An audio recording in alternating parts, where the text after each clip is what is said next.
HP ku iPhone, HP kalian apa? Apakah kamu baik-baik saja? Percaya nggak sih kalau sekarang iPhone itu bukan hanya alat komunikasi, tapi juga simbol status sosial? Banyak orang beranggapan punya iPhone itu tandanya kaya, atau punya tingkat sosial yang lebih tinggi. Yang bikin heran, ada aja orang yang sebenarnya ekonominya pas-pasan, tapi rela ngutang, minjem pinjol, jual barang, atau nabung bertahun-tahun cuma buat beli iPhone.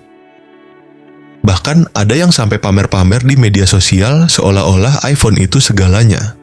Kalau aku bilang, astaga, fenomena kayak gini sebenarnya cukup didukung, terutama buat generasi muda di Indonesia.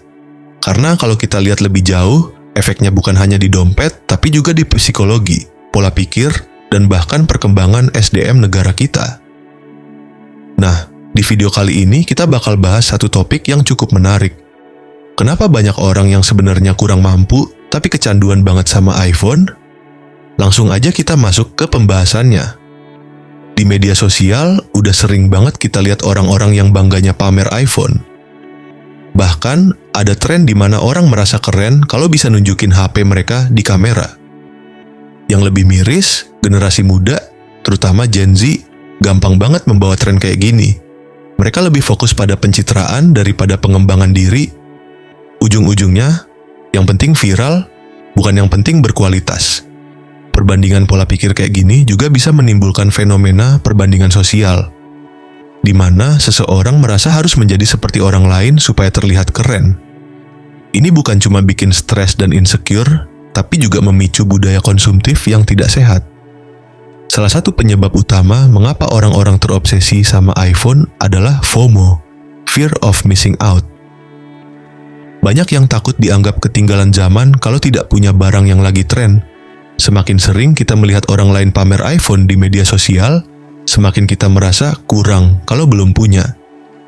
Akhirnya, banyak yang rela melakukan apa aja, termasuk ngutang atau nyicil dengan bunga tinggi demi beli iPhone.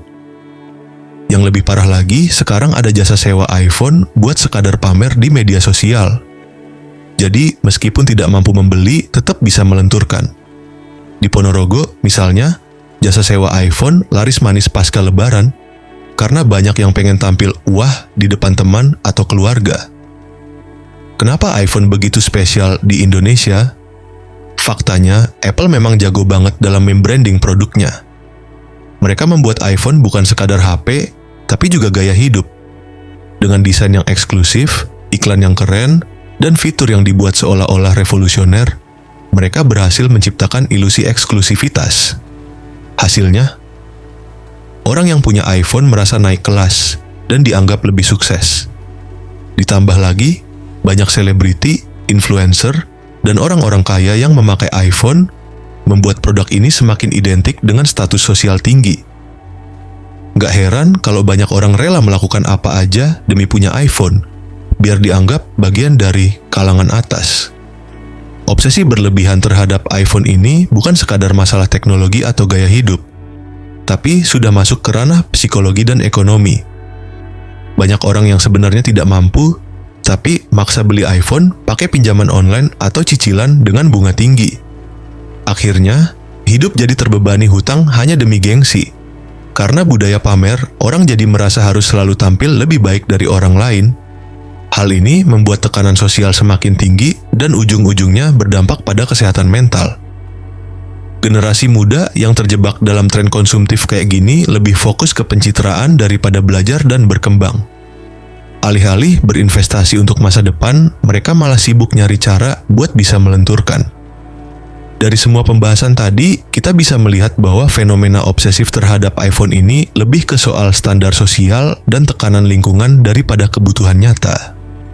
Sebagai generasi muda, kita harus lebih bijak dalam mengelola keuangan dan tidak mudah melakukan penipuan tren yang sifatnya hanya sementara. Kesuksesan itu diukur bukan dari merek HP yang kita pakai, tapi dari bagaimana kita mengembangkan diri dan mencapai kebahagiaan yang sebenarnya. Jadi, daripada sibuk mikirin bagaimana cara beli iPhone buat pamer, mending fokus ke hal-hal yang lebih bermanfaat. Hidup kita tidak bisa dikendalikan oleh tren semu yang cuma kasih kepuasan saat itu. Itu aja yang bisa saya sampaikan di video kali ini. Kalau kalian punya pendapat atau pengalaman soal fenomena ini, Tulis di kolom komentar ya. Jangan lupa like, share, dan subscribe biar nggak ketinggalan video menarik lainnya. Sampai jumpa di video selanjutnya.